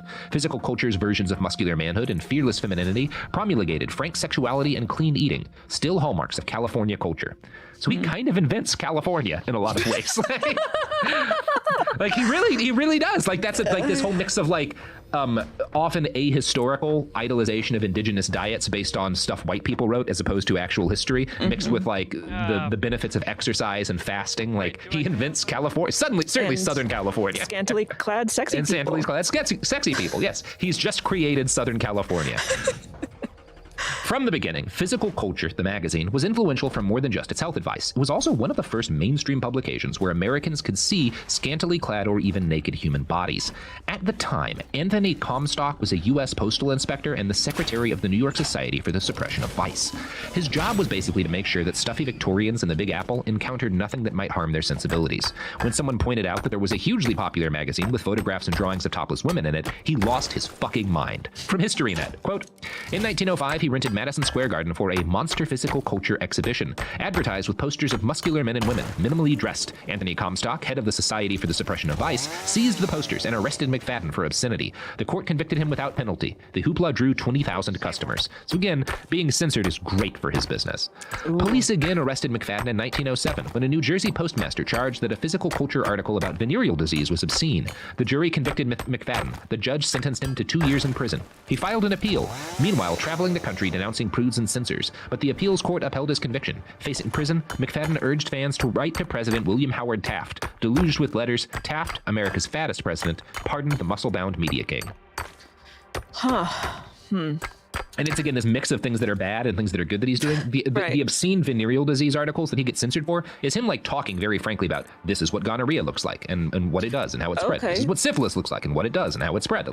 He's actually doing a necessary public service that he gets censored for. But, okay. Yeah, it's cool. Now, while all this is going on, McFadden is fighting the government. While McFadden is fighting the government for his right to show tits and talk about syphilis, he's also operating a cult compound in New Jersey. So he starts a cult compound, in the early 1900s. Of course, of course. Yeah. Why not? I will one day do, but not on the East Coast, because that sounds horrible. We talked about this. We talked about this.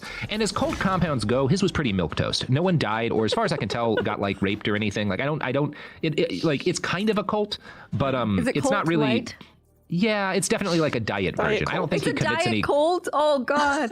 Yeah, it is a diet cult. Yeah. Wow.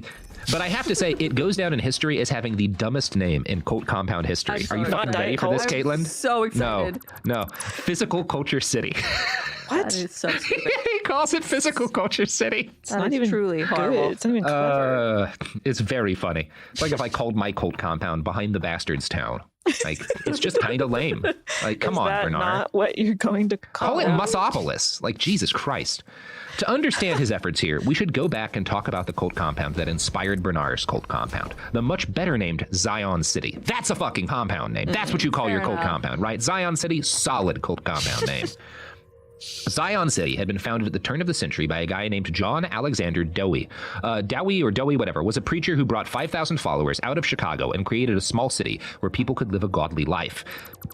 In Dowie's estimation, godly meant no drinking, smoking, pork, doctors, or vaccines. So you can see why Bernard McFadden loved this shit. Yeah. In 1903, Bernard declared Dowie the greatest leader and most remarkable reformer of the last 100 years. Shortly thereafter, Dowie was kicked out of his church for stealing from it. But Bernard remained deeply committed to his vision, and in 1904, he started writing columns in which he discussed his desire to buy land and create a city. Soon after, he bought 1,800 acres in northern New Jersey. He called it Physical Culture City, and it was large enough to be subdivided into many lots. His idea was that people would buy lots in Physical Culture City and build an actual industrial city. He wants this to have like factories and shit. And it's located well. It's next to a railroad crossing, so like it is possible to get stuff in and out of there. It's got its own 70-acre water feature, which he calls Lake Margaret, which is named after his second wife. He's gotten married and divorced once already. He does this a lot. This happens to him a few times. So his employees noted that when it came to the women he married, he preferred Amazons, large-breasted women with large childbearing hips.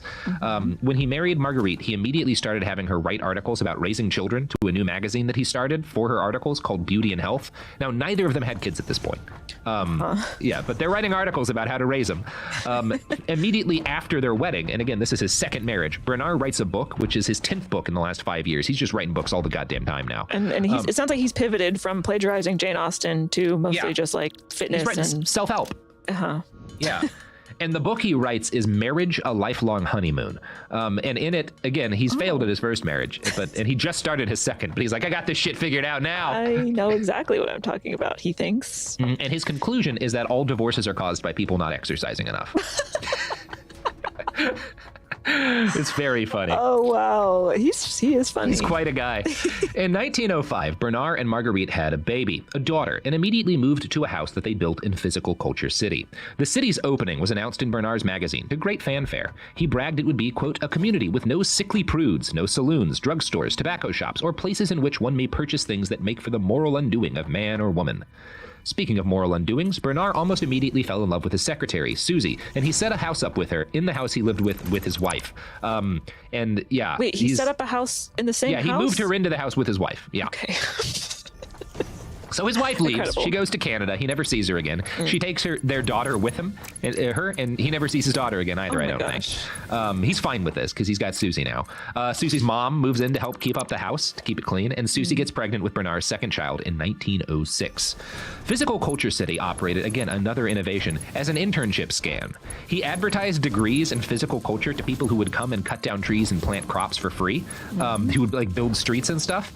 He builds this as a work-study program, but he makes it impossible to graduate, so they stay as indentured laborers the whole time. Holy shit. I know! What a fucking groundbreaking thinker.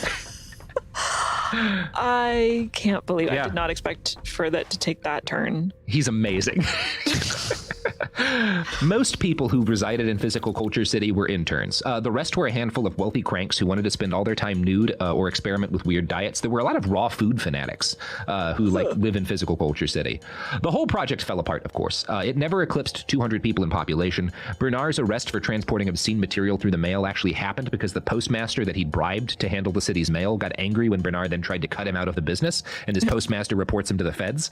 A lot of formerly dedicated members abandoned the project when Bernard abandoned his wife, and they're like, oh, maybe this guy doesn't know everything. He wrote a book on how marriage is a long-lasting honeymoon, and then he abandons his wife. I can't trust him. Yeah, maybe this guy doesn't know what he's talking about. These two things together led to a mass exodus that was exacerbated by a disastrous town meeting in which Bernard accused everyone else of committing, my favorite term ever, physical culture treason.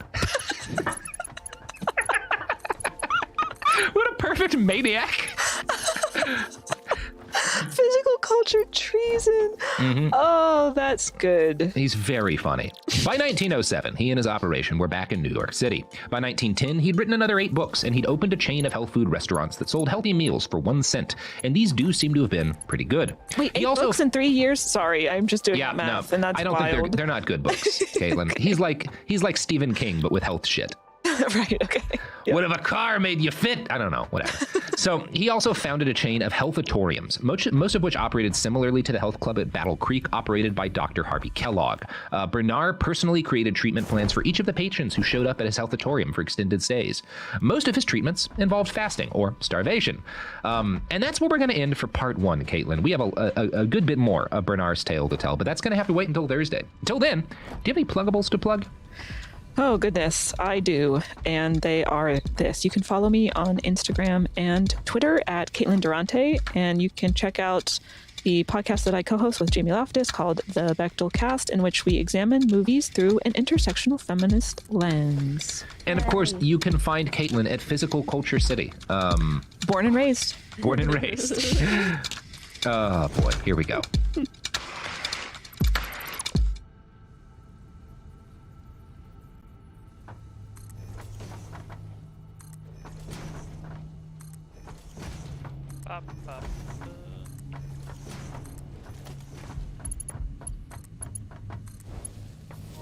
Does your inner monologue ever sound like, ugh, I'm never gonna be good enough, or thin enough, or I'm too old to start something new?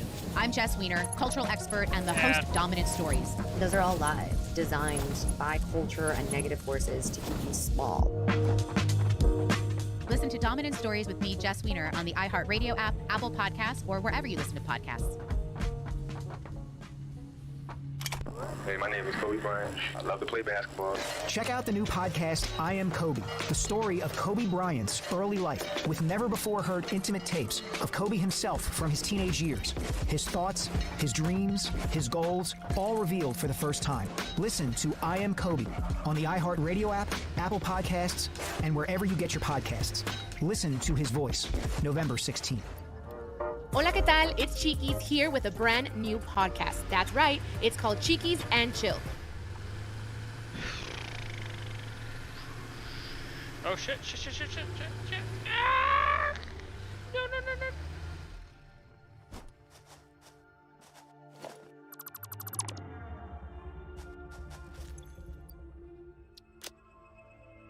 Hey, I think that worked.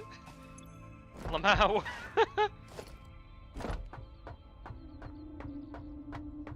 Transportation, tractor. Let's go. Give it some fuel. And let's go. No, I want to.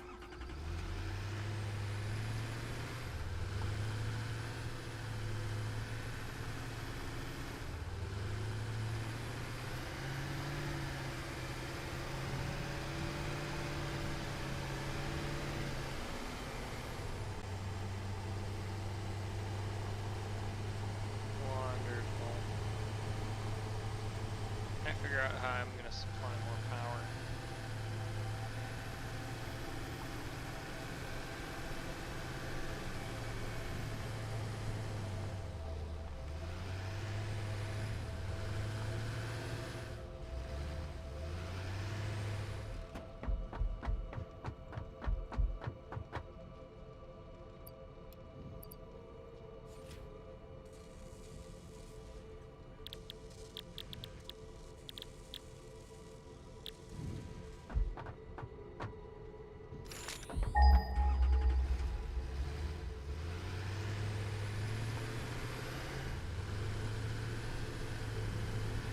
Oh, oil is so far away.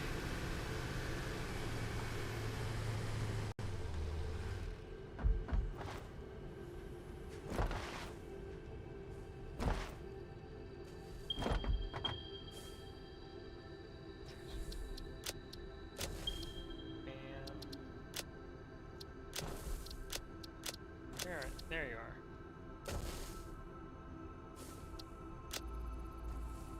Alright, I'm gonna go.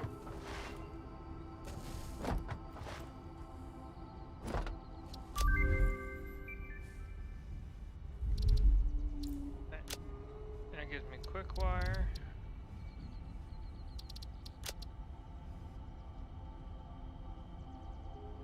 Quick wire and cable.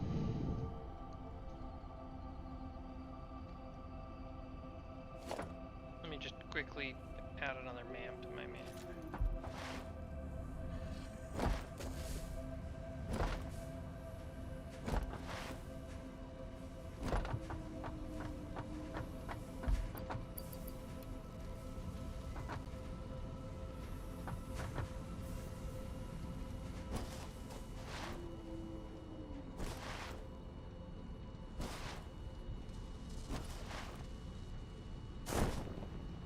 Oh shit, it's the double.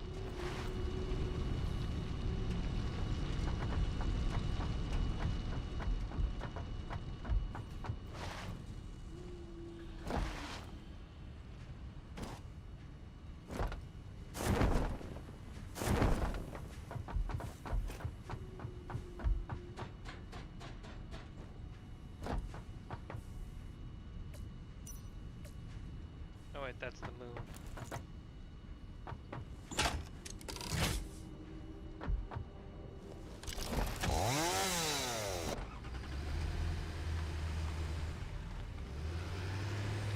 Now I need to head back.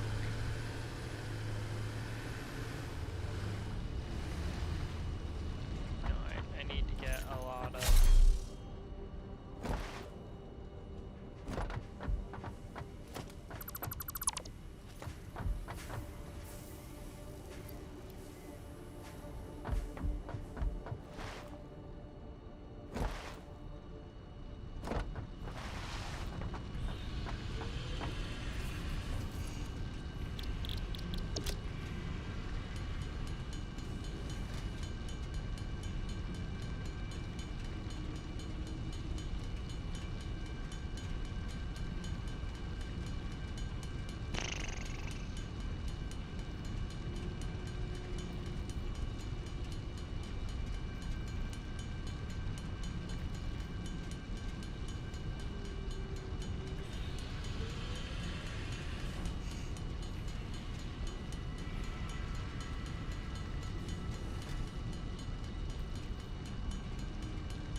Let's see what I got.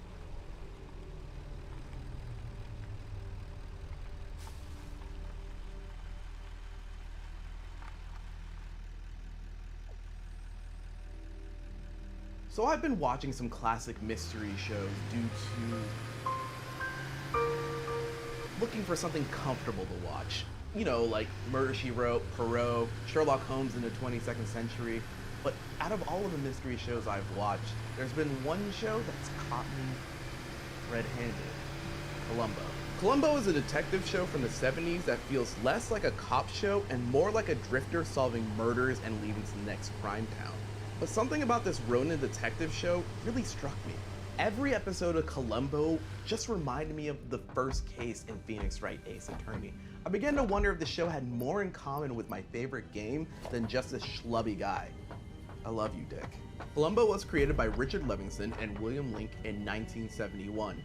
It was very different from other mystery shows for one important reason. Instead of keeping the audience in the dark until the very end, the murder is revealed at the beginning of the episode. This inverted mystery concept dates back to the case of Oscar Brodsky by R. Austin Freeman in 1912. But it was still a pretty novel idea for a TV show in the 70s. Each episode of Columbo follows the same formula. In the first act, we witness the murderer commit The killer is usually someone in power, like a politician, studio executive, or even a scientist. So it's 15 a minute. In the second act, Columbo enters and begins what William Link calls the duel. You know, the stuff we think police detectives do in real life. Alibi checking, pavement pounding, questioning witnesses. The third and final act is the pop, or the big breakthrough that allows Columbo to solve the case. This often involves Columbo catching the murder in a contradiction and becoming so cornered that they can't help but confess to the crime. And I thought I'd performed the perfect murder. Perfect murder, sir. Oh, I'm sorry. There is no such thing as a perfect murder. That's just an illusion.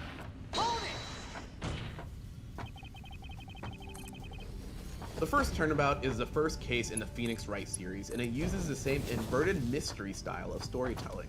The player sees Frank Sawit committing murder by Thinker. He believes he can pin his crime on Larry Butts, as he was the last person to meet with the victim. Sawit enters the trial as a witness. The trial of Mr. Butts continues as Phoenix Wright cross-examines Sawit's testimony and begins the duel. Phoenix Wright works through the testimony and uses contradictory evidence to prove that Frank Sawit was the murderer all along. Frank Sawit confesses to the crime and pop. The inverted mystery style works well for this case since it's effectively the tutorial. The goal isn't to figure out who did it, it's to gather enough evidence to be able to prove that they did it. Later in the game, the dynamic switches back to the classic whodunit style mystery. Still makes me wonder how Columbo and other mystery stories influenced a Japanese studio known for zombie and fighting games. For that, we would have to figure out how Sherlock Holmes ended up in Japan, and not the 22nd century. Detective stories have been around since we stopped accepting murder as something that just happens. So, of course, the late 1800s. Sherlock Holmes made his debut in 1887 and went to Japan a few years later with a translation of The Man with the Twisted Lip. After the turn of the century, Japan started translating the detective stories of Arthur Conan Doyle, G.K. Chesterton, and Edgar Allan Poe in short magazines. One of the first Japanese authors published in these magazines was Haru Hirai, also known by his pen name Edogawa Ranpo, who wrote the 2-cent copper coin in 1923. Ranpo was at the forefront of Japanese mystery fiction and is considered the creator of the Hokkaku mystery. A Hokkaku mystery is a detective story that focuses mainly on the process of a criminal investigation and the fun that comes from trying to solve it yourself. Hokkaku mystery usually include diagrams, floor plans, and maps that give readers all the info they need to solve the mystery. In the years following World War II, writers refined the form, moving it further away from the simple whodunits that Doyle had popularized. In the 70s, Japanese writers began translating episodes of hit American TV shows, such as Kojak, and, of course, our schlubby detective himself, in book form! Columbo hit Japanese TV in 1974, and its similarities to the Hokkaku style made it an instant hit. Also, anime references kind of solidify that. One of his biggest fans was none other than Shu Takumi, the creator of Ace Attorney. When I was a kid, I used to record the audio of Columbo episodes on cassette tape and listen to them in my room. I did the same thing with Scooby-Doo episodes, but you don't see me making Scooby-Doo Hokkaku out here. Anyways, back to Shu. There were 12 of us my year in the consumer division alone, and one by one, people got picked out for teams like Resident Evil and Breath of Fire. So half a year passed, and then a year. I stayed until the very last, watching over my seat in the training room. Before entering the game industry, Takumi wanted to write mystery fiction, but was rejected by publishers. A friend from college told him about a game he was pitching, and Takumi decided to try. In 1994, he joined Capcom. The first game Takumi worked on was Scary Rumors at School, Hanako-san is Here, in 1995. A game about a magical ghost girl doing stuff like this.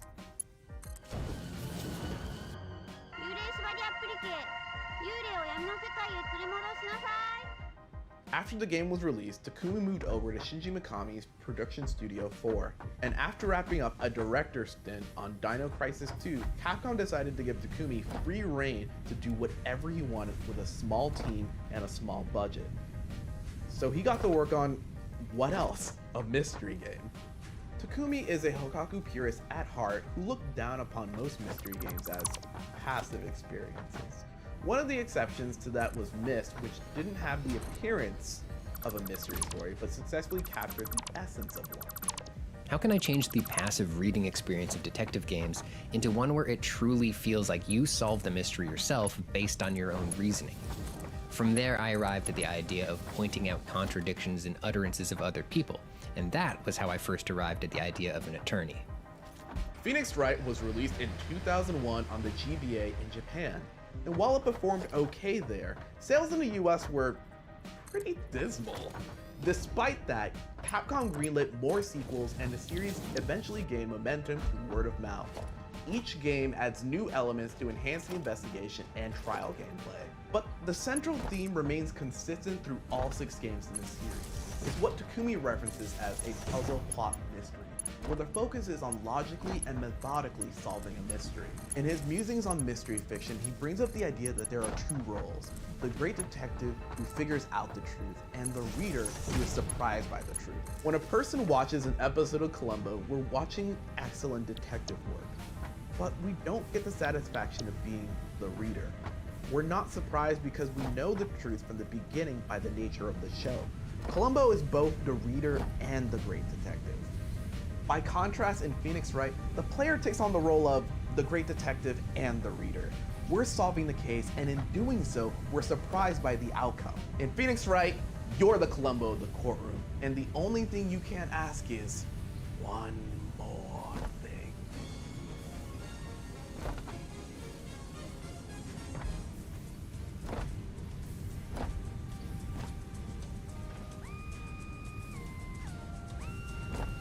Alright, so if it's all at 80%, when is that overrun?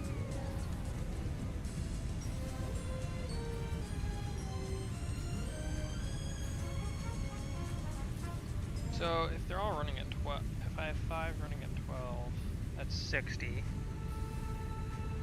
No, that's my target, so what's their consumption? 36 times 5. 180, that can't possibly be right.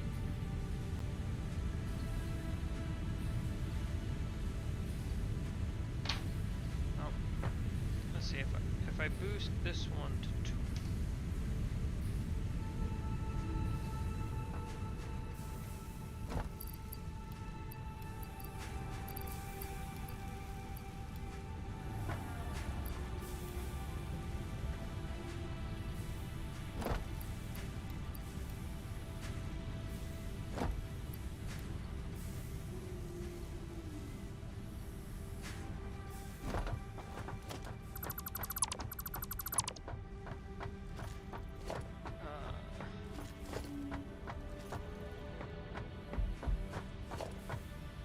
What's my power look like?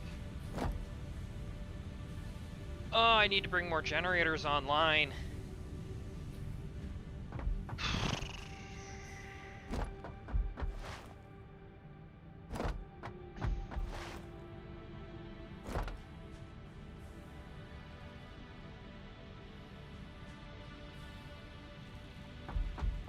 Bring more generators online. Special man.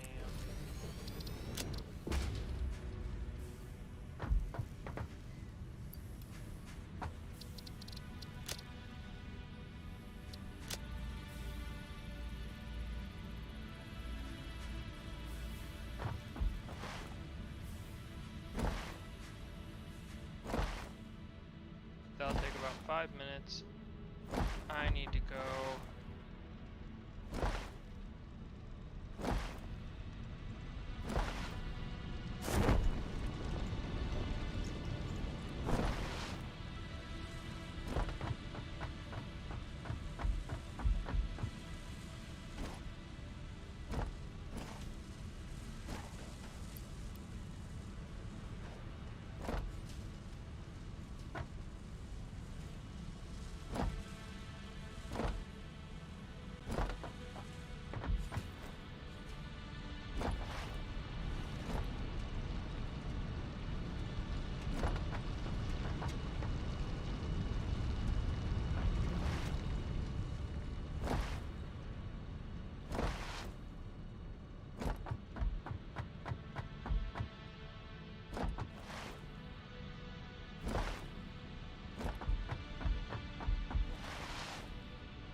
Bop, bop, bop, bop, bop.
Oh, I'm just gonna turn that off.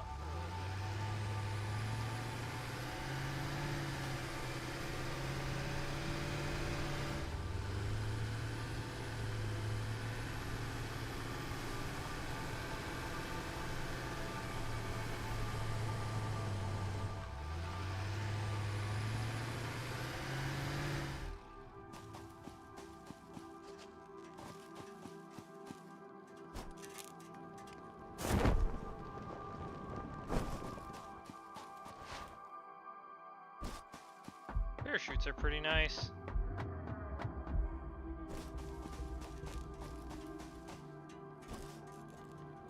Did it again? We're just gonna build a ramp this time.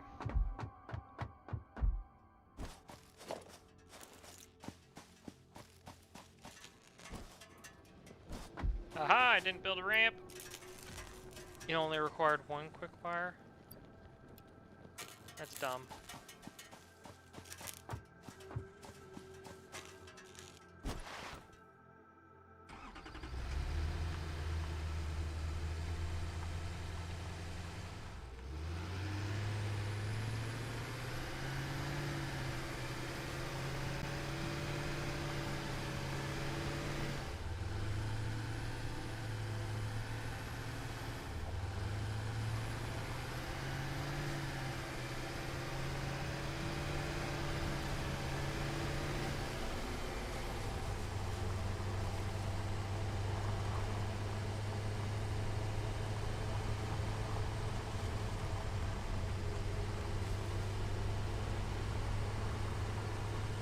There's shitloads of iron everywhere. That's fine.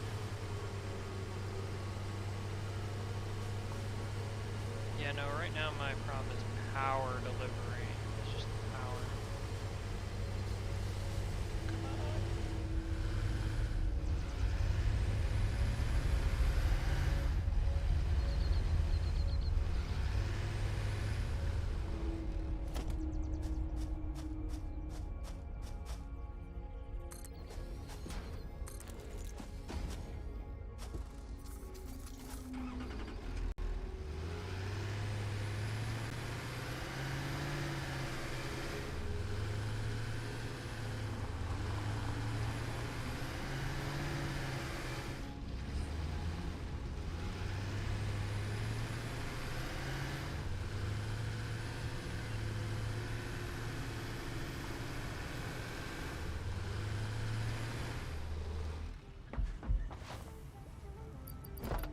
Alright, have a storage of that.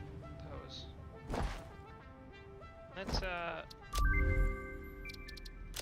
New building unlocked.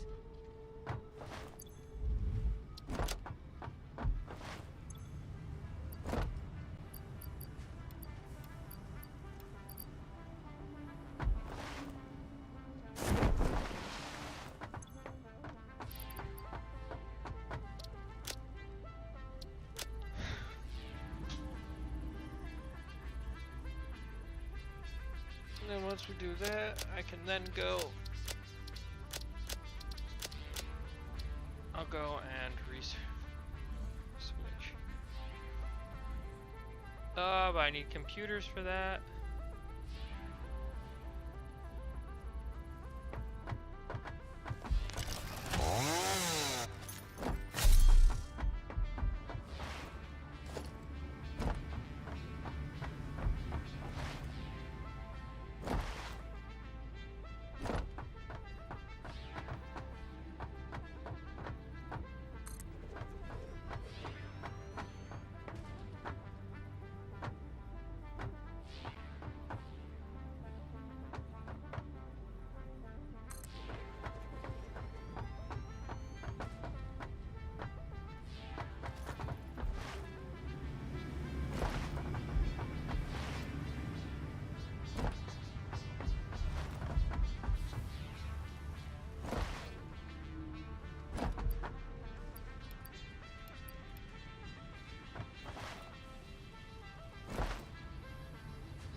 60% reserves.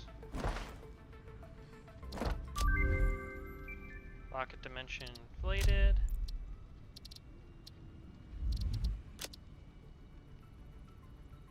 It's gonna be 10 minutes to research one of these hard drives.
Still not enough headroom.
This should give me enough to at least get 2 more generators online.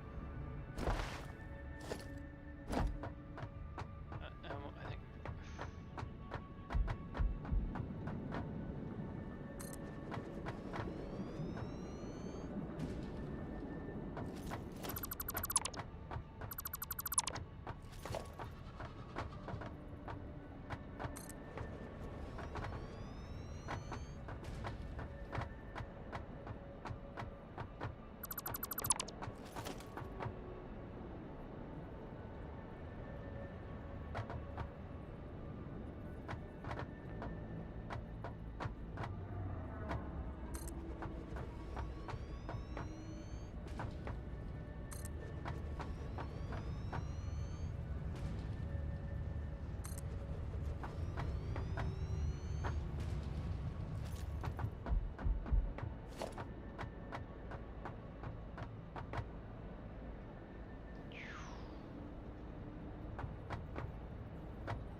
Who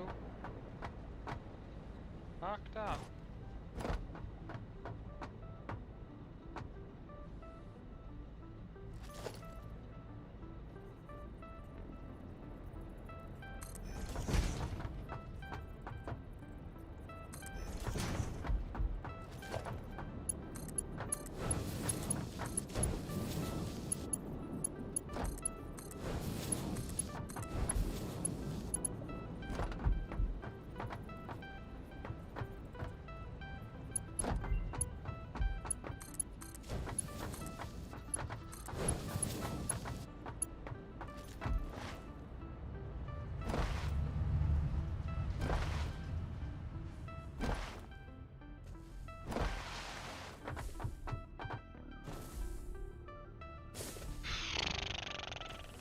Why would I want that? Why would I want that one either? I hate all of these.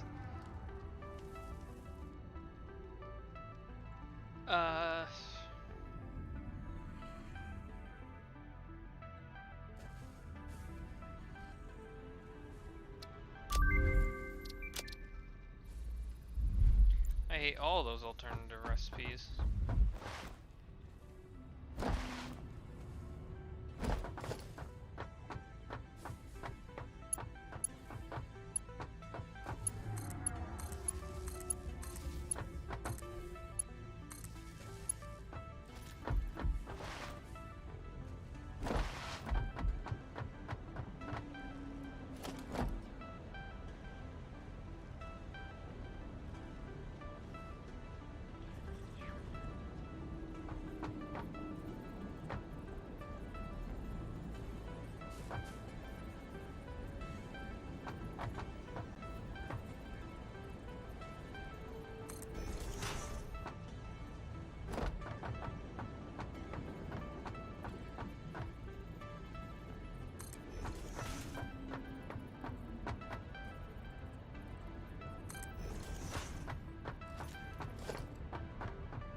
That still barely puts us ahead.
I should probably add some more battery capacity, I think.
I didn't grab enough copper wire.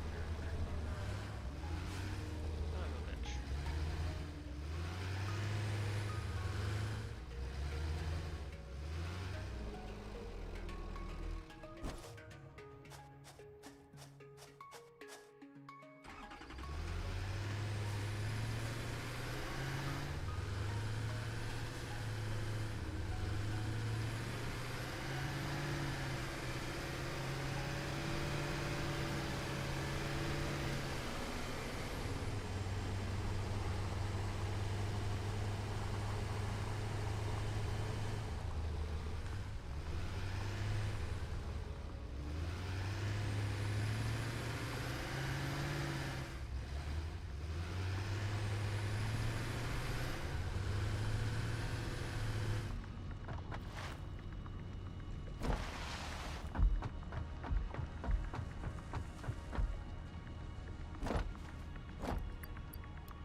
This is interesting.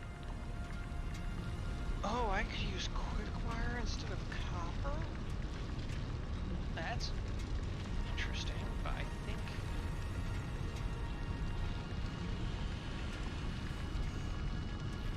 think I want to get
can't unsee that.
Okay, I could start building those. Alright, well, I think it's time to save as I am tired.